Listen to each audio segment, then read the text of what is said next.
Coach, how's it going? Good to see you. Yeah, good. I guess just go optional today. Just what's kind of the vibe in the room right now as you guys get geared up for this first one? I think it's good. I think our guys are focused, like there's a certain intensity to this morning. Looking forward to getting going, and it's been a long, good week of practice and rest and preparation, and so you can tell guys are starting to get a little antsy to get going here tonight. Corey. Is Gabe Landeskog going to play tonight? You have to watch and see. Another question? Go ahead.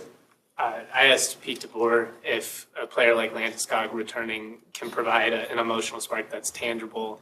He said that's a question for you. So do you think a player like him coming back does provide something that you can feel? Yeah, I think it does.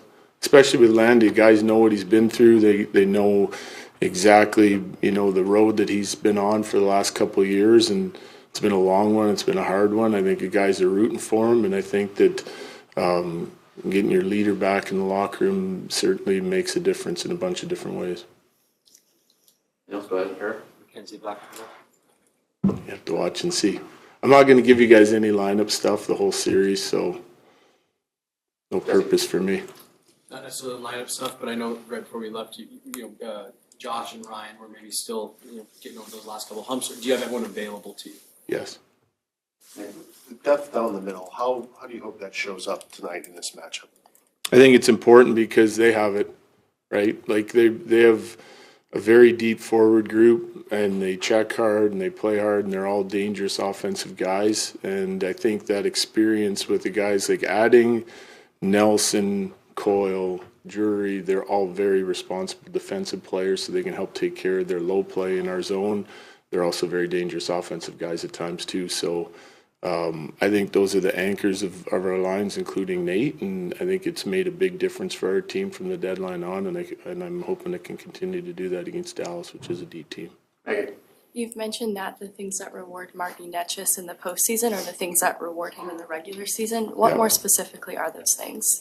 I think working really hard to check the puck back in all three zones of the rink is important for him, because then he's going to have the puck more and be able to use his dynamic skating, his offensive ability, his creativity to his advantage, and managing the puck properly too. I think you have to make high percentage plays this time of year, especially against a team like Dallas that can take advantage of mistakes, turnovers in all three zones. They're a highly explosive transition team.